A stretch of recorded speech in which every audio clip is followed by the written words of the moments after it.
Hey, I'm here. Oh, yeah. How's it going? Good, how are you? Oh, not too bad. Yeah, we're kind of I told everybody that we're sort of winging this to kind of see where it goes and everything else. Yeah, informal discussion. I think it'll be good. I think Hunter will be joining us too, if I'm not mistaken. Yeah, he was going to, and I think Jeff was on it, but I know he was on a coaster trek, so I'm not sure if he will be popping in or not. Yeah, I don't think he's able to make it, if I read correctly. Well, how did you get into your hermit crab journey? So, as a lot of people did, many years ago, I had hermit crabs. I don't even remember where we got them. I guess maybe a pet store. Long time ago, and even then, I mean, I obviously had no idea, um, but I was interested in reptiles and other things at the time. So I wanted to give them what I thought was the best environment. Um, so I put them in a tank. I had, a few inches of sand. I built a climbing wall, um, fresh and salt water. Not the worst first attempt, certainly not, not the greatest, but I knew, that they live on the coast. They need some humidity, um, but maybe a year or so. There, we had a few of them. I think maybe they lasted about a year. That's sad to think about, honestly. But more recently, I wanted to. I've been following Land Hermit Crab Owner Society for a few years, and I wanted to adopt, um, but I didn't have space before, and I recently moved 2 years ago now, and got space to set up a full big environment. So early last year, I started and adopted and got everybody set up, and then was able to do some breeding attempts in the fall as well. How about you? My journey started in, I believe it was 2016 or 17, when my girlfriend at the time, now wife, she had a small 20-gallon tank with a couple hermit crabs. And at first, it was like, oh well, I have to clean out the tank, we have to give them a bath, and all this other stuff. And I was like, well, why do we do this? Why do we do that? Started researching where at the time we found the HCA, the Hermit Crab Association. Just I'm one that if I want to learn something, I will research and read and okay, well, what about this and read and keep researching. And I'm like, oh well, they need 6 inches of substrate, they need heat, humidity, blah blah, and everything else. And then that 20-gallon became a 40-gallon, and then once we transferred the crabs over and gave them the substrate, gave them shells. I remember the first time we got shells and put them in, cleaned them, and they went nuts. Like, ooh, shells, picking them up, rolling them around, going in, going out, another one coming over, pushing the other one away. And my wife just spent like all day watching them. I was going to leave, but they were so interesting and fascinating. And it was like, once we started with all of that, oh, wow, there is really more to these. These guys aren't as boring as people said. And then we got a 75-gallon. Then we got another 75-gallon and a 60 and up to 50 crabs now from rescues and everything else, which we have our whole whole entire crab room now. That's awesome. Yeah, I think that a lot of us go through that same thing. I believe I started last year with a 40-gallon breeder, and now it's an assortment of different ones, but 150-ish total. So it's always a work in progress. Yeah, Uh, I enjoy it. I think that's one of the fun parts is expanding them, giving them fun things to do for fun crab stuff and climbing and all of that stuff. I really enjoy that. yeah. I think that's was where I first got it. Ooh, I can build this, or oh, I can make that, which is kind of where our shop evolved from because we just started posting pictures of our tanks. People are like, "Oh my god, that's awesome! You should sell that stuff." And we're like, okay, yeah, whatever, whatever." And we went to the first crab con up in Lockport, and then met everybody, Mary, Stacy, Tricia, and everybody up there. We got our first captive bred babies, and then we were talking, which is where we actually gave our first prototypes for our curiosity cubes, and everybody liked them. And then the following year, it was kind of like, oh, we should do a shop. So we started progressing, and that's kind of how our shop got started. That's so cool. Um, Being able to take something you enjoy and you know do more stuff with it and open a shop. That's super cool. Maybe someday I'll have something similar.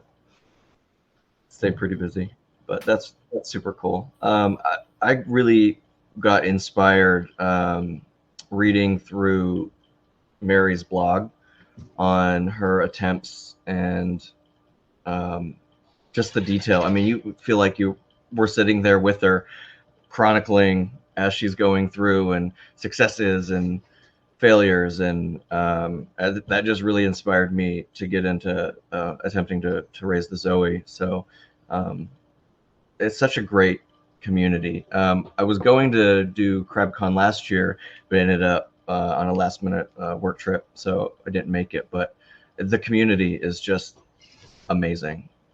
Yeah, that was the one thing. Like, I remember at the first Crab Con, my strawberries with Abby, she had eggs, and it happened like a week before Crab Con, and I'm like, oh my god, my strawberry has eggs.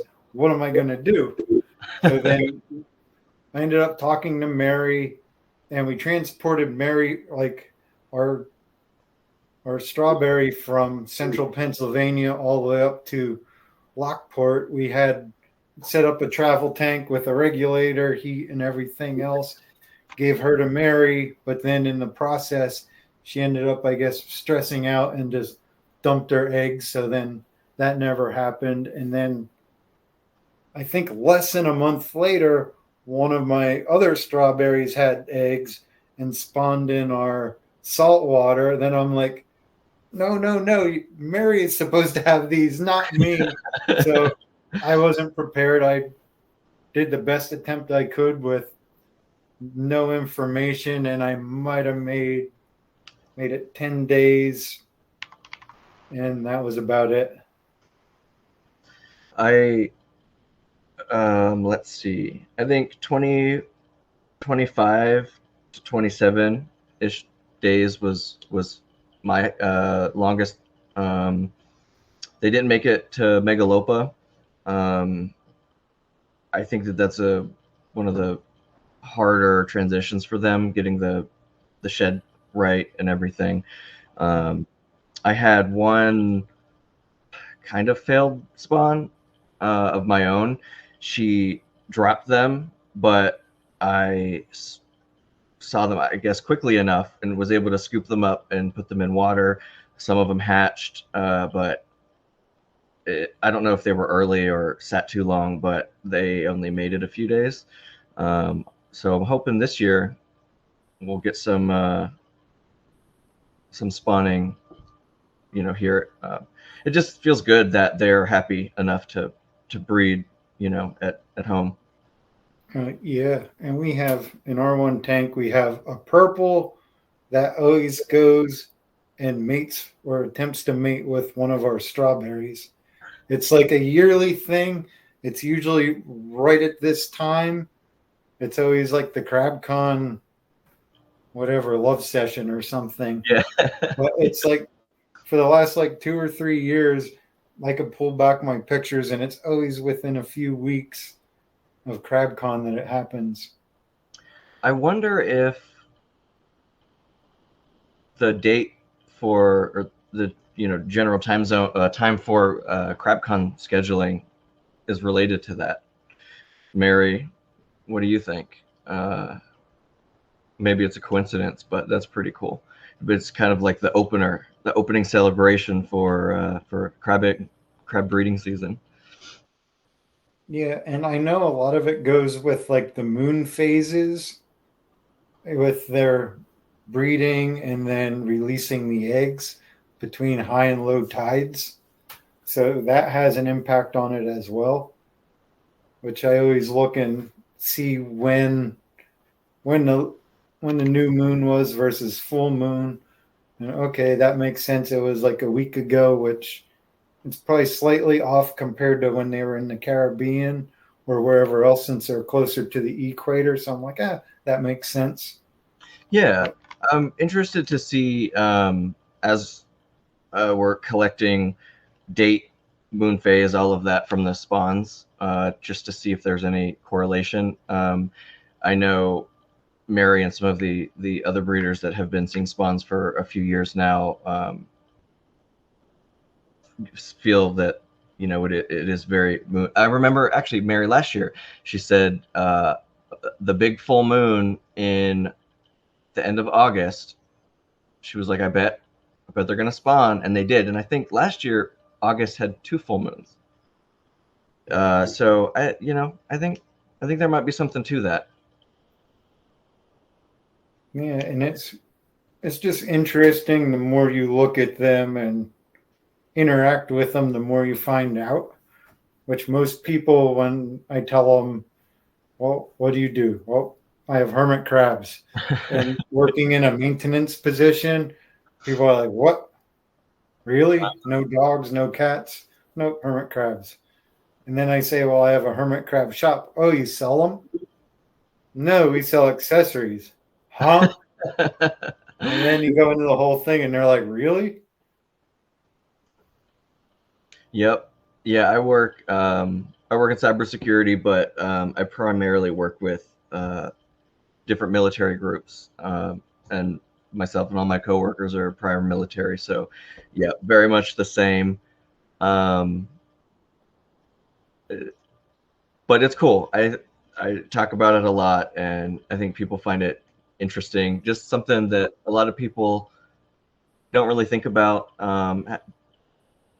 Just not something that's crossed their mind that this is an issue that people are tackling. So I think that's cool. Spreading awareness. Yeah, and like where I work maintenance at an amusement park, and we Oh, actually have a zoo on site as well. And I was in there the other week because it's called Zoo America, so it's all animals from like North America. So mm-hmm. it'll have like bears and mountain lions and road runners and snakes, alligators. And then talking to them, I'm like, do you know hermit crabs live in the Florida Keys? And you could have an awesome thing here. And they're like, oh, I wasn't aware of that. And I it's think just, that would be great. yeah. And I'm like, and to me, I see that because, well, amusement parks, tons of people go through there, tons of kids go through there, and it's the perfect place to be able to advocate for them, put in a proper setup, and oh, they need this, they need that, and boom, tons of knowledge without even knowing you're being taught. Absolutely, yeah. I think that's great. And a place like that, they have the space and resources to really give them the right setup. I would love to see that. I don't know that any zoo or aquarium or anything that I've been to has had the land hermit crabs. So I think that's a gap in a place for teaching and advocacy. Oh yeah, definitely. So Hunter will not be joining us. He is currently occupied in a different session. Yeah, and we always try to advocate, and a lot of it is just word of mouth, which I think it's interesting how things happen. But we moved down to Harrisburg, Pennsylvania last March, which we had to move all of our crabs and set everything up and reinforce the floor here for the tanks and everything else. But then there's a mom and pop shop, like a pet store up the street from us.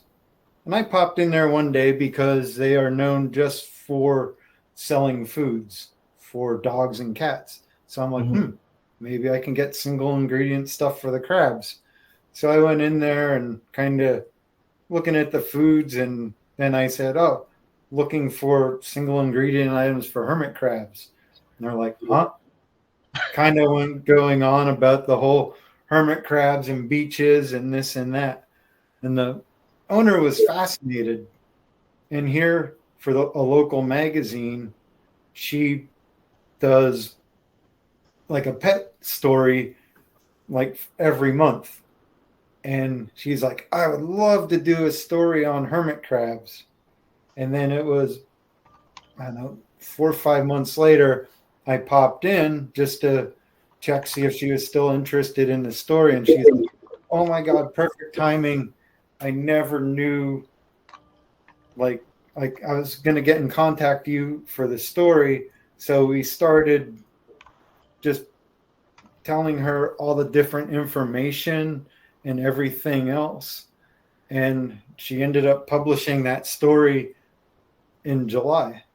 And it was basically more for advocacy of not to buy hermit crabs at the beach and basic information, which she only had 500 words, but it was a great story.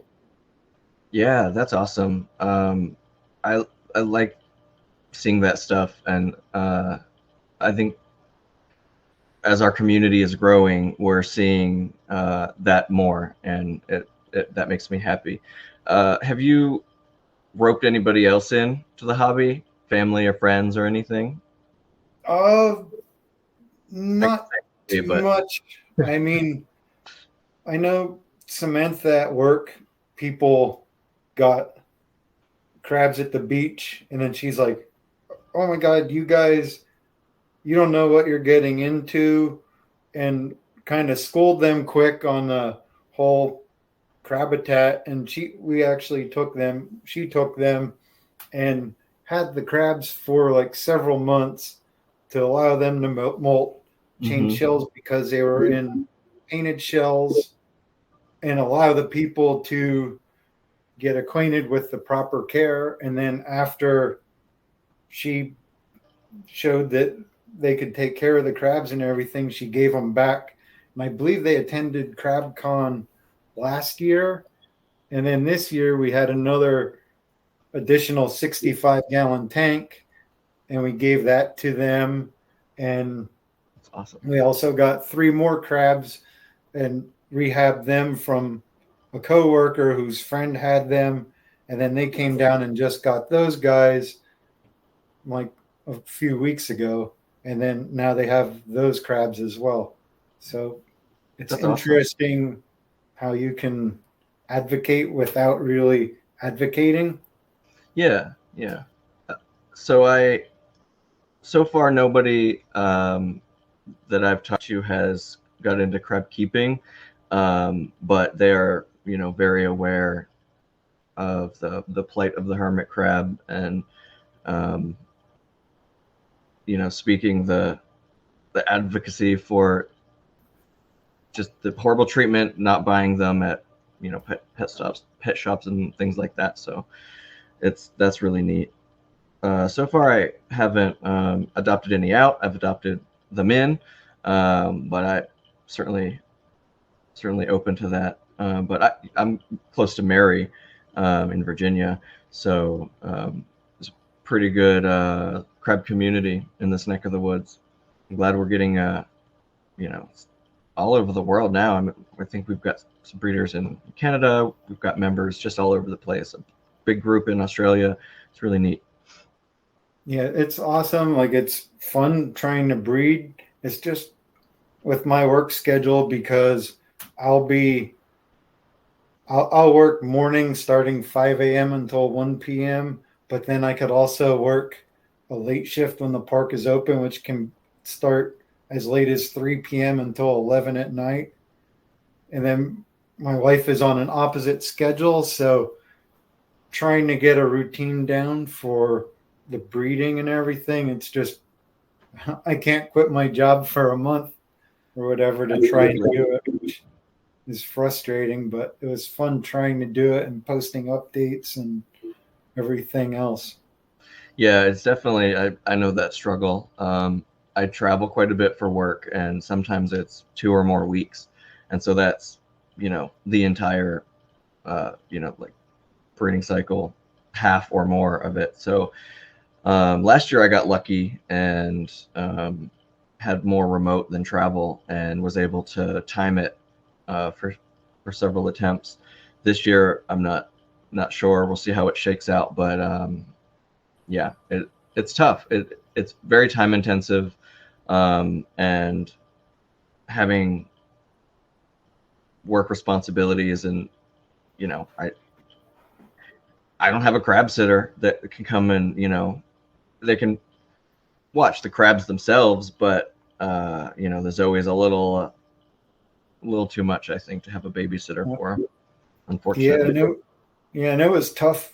Before I got this job, I traveled and it could be gone anywhere from a day or two up to a month and a half, which made it extremely difficult, which luckily my wife, Samantha Gypsy, would always come and crab sit and take care of them every couple days. And it was just difficult because at the time we lived like 45 minutes apart. So to make the round trip back and forth to feed the crabs and take off, it was just a lot. Yeah. I mean, it's a lot for you to do it, let alone a lot to ask for somebody else. So yeah, I totally understand. But definitely passion project type of a thing. It takes a lot, but I love it. It's very fulfilling to make a difference in the life of a crab. Not something people think about, but I am very fulfilled doing it. Yeah, and that's one of the things why we love our shop too, because it's like people come to us and purchase our bridges and everything else, and then we put them in their tank, and because we put the information, we hope that they find CrabCon or Lycos, and actually they're looking into the research, so it's always a nudge in the right direction to expand that, which it's kind of like the subliminal, oh, here, learn this, without being preachy or anything else. Yeah, I think just exposure goes a long way. I saw somebody asked earlier about how do the curiosity cubes work. Let me let me see. I think I have one or two around. Okay.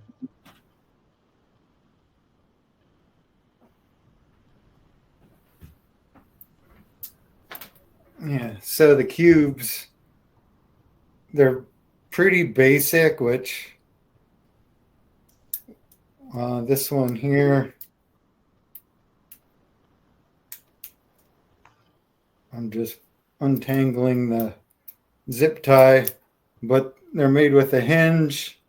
So we always use popcorn because it's like Krabby Crack. So we'll put popcorn down inside of it.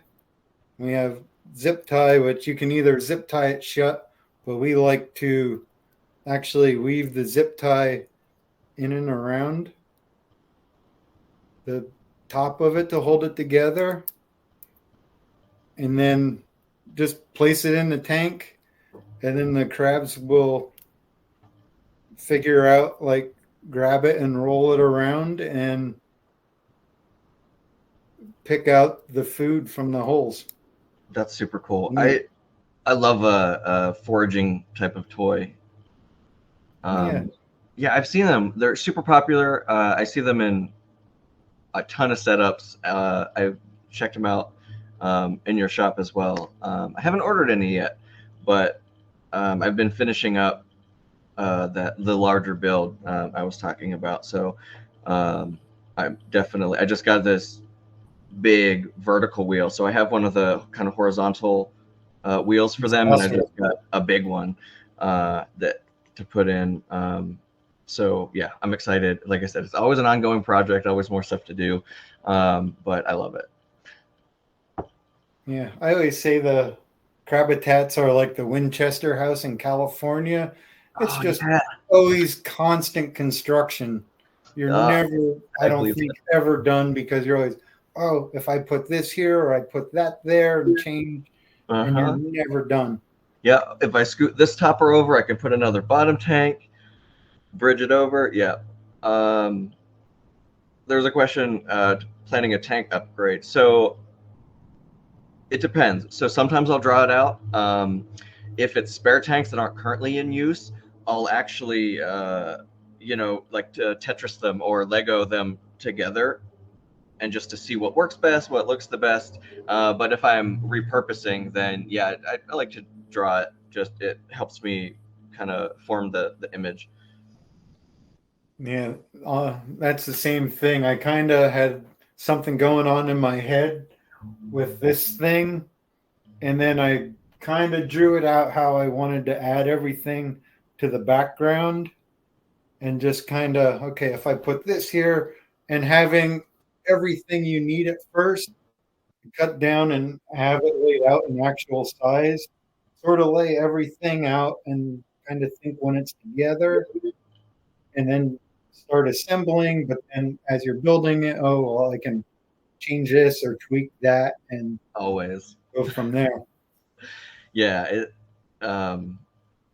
always shifting stuff around. Even when I'm happy with it, I'll change it up now and then too. I don't know if they like it, but I feel like a change in environment, different stimulation might be good. But I just feel like it's never quite perfect. Always room for improvement. So I like to tinker around with it.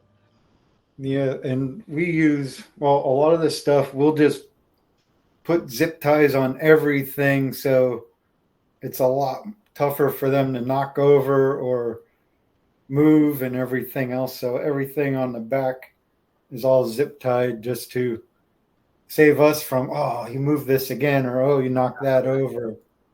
Yeah, I use a ton of zip ties too. They're the best that I found. Really, you don't have to worry about you don't want to use wire because it's metal, and rope or jute. They can pinch through it, or it breaks down over time. So it's, yeah, I love the zip ties. Yeah, we used to offer everything in jute, but got away with that. Got away from all of that in our shop, just because, I don't know, me personally, they always say of the smell of it. Mm-hmm.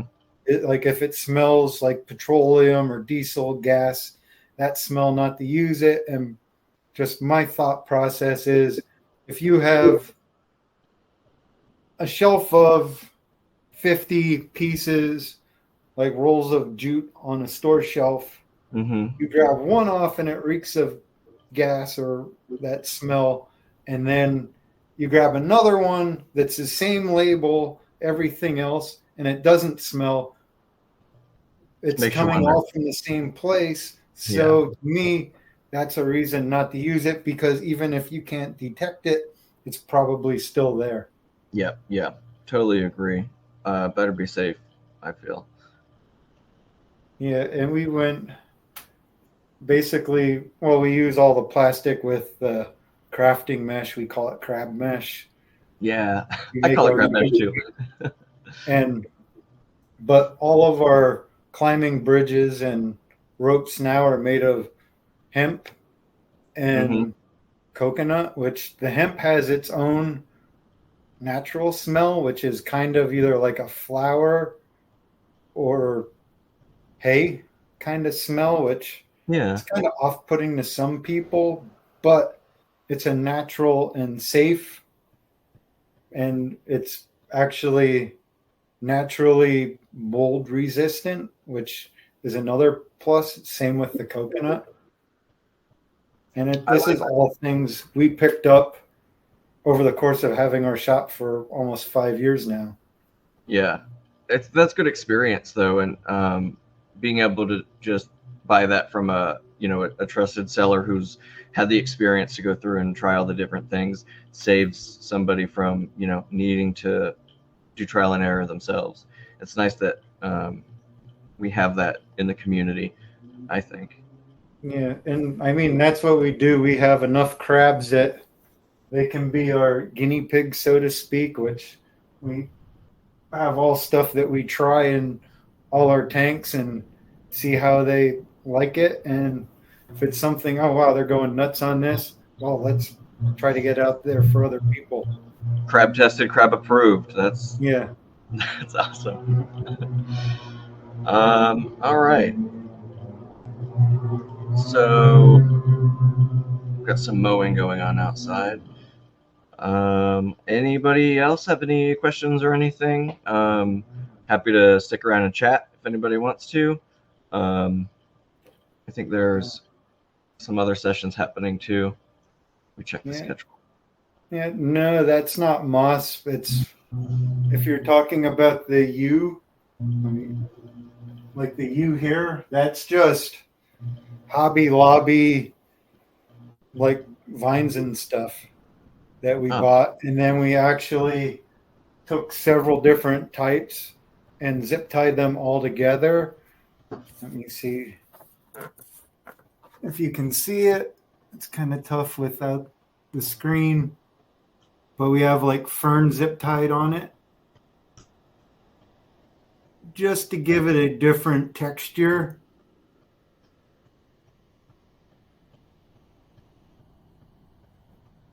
And then we have just flowers, and it's tough getting without the screen glare from the lights. yeah, that's a really, really nice setup. Thank you. That was actually our friend Ginny from Hobo Hermy. She passed away, I believe, 2 years ago. And then actually, it was funny, not really funny, but ironic. We were talking to Mary about if she heard anything from Ginny's husband or anything Hmm. at CrabCon. She's like, no, I haven't. They fell off the face of the earth and wonder what's going on with the crabs. Well, like 3 weeks after CrabCon, he sends a random message about the crabs and everything else. So then he wanted to get rid of them and all the tanks. So then we're like, oh, we'll help. So we drove down, it was maybe an hour and a half down to her place and had to tear down her tanks, which it was 3 75 gallons linked together with toppers and all the Wow. plants.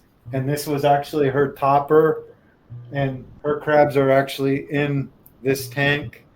And if everybody remembers her tanks, she always had insane tanks. So a lot of the decor is from her as well. So it's kind of our homage to her with everything with our own personal twist of it. That's great. Yeah, that's beautiful. It gives me a tank envy. No, it's always well, I always tell people too, which I think it's very hard when people come into the group not knowing anything. I feel a lot of times people just got their crabs last week based on what they were told. and people start hounding them. Oh, well, you need this, you need that. And it's off-putting. Yeah. I mean, I know when I do something, I don't like being told like I'm doing it all wrong. Right. I think people need to remember where they come from, and your tank isn't going to look like what we do overnight. You don't need that. You need to do the basics, get your basics down, learn how to manage your tank because you're going to have issues in the winter when your humidity drops. Yep. So you have to know how to recoup that. And then the more complex your tank is, the more complex your problems. So you need to slowly work into it and not go all crazy right away. Yep. Right? Absolutely. And we've been crab keepers. I've been one since 2017, and this is my first topper. So it took me how long to finally do one? Yeah. And I think that's perfect. Definitely taking it slow. I would totally agree. Yeah. I think that's the way to do it. Make sure you've got your fundamentals down before you shoot for the stars with it. Yeah, and I mean, our other tanks are still fairly basic, which can attempt to see what it's like when a crab picks you up and you move them around. Yeah. This is one of our 75-gallon tanks, which it's Nice. not too crazy. Which I don't know if you can see, but up in the corner, there's a E and a purple hanging out. Awesome. And then we have our 55-gallon.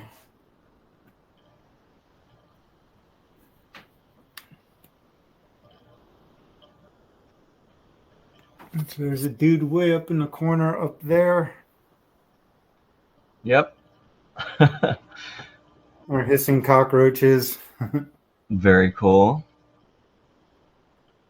Yeah, let's see. Here's our tank, which this is still kind of a work in progress, but this is our other 75. I don't see anybody out here, but this is where we have two of our strawberries. They like hiding in the caddy with the leaf litter. Yeah. Oh, that's cool. I like that idea. Yeah, but that's pretty much our tank, well, our food selection. Yep. Mine looks about like that too. I'd do a tour, but I'm on a desktop anchored. Yeah. So does anybody else have any questions for us or anything?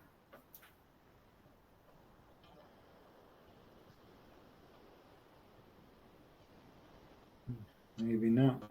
I don't know if there's a Q&A with Angela that started at the same time. I'm not sure if that's still going on.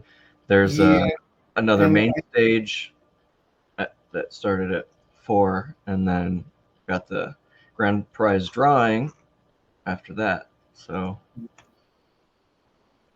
yeah, so I guess if nobody else has anything, I guess we can probably wrap this up. yep, go check out some of the other ones. Well, it was a pleasure meeting you. This was cool. I liked the informal, chance to get to chat and meet other people and stuff. That's super nice. I'm glad that they did that. Yeah, thanks everybody for popping in too. Oh yeah, thank you. All right, everyone. See you later. See yous.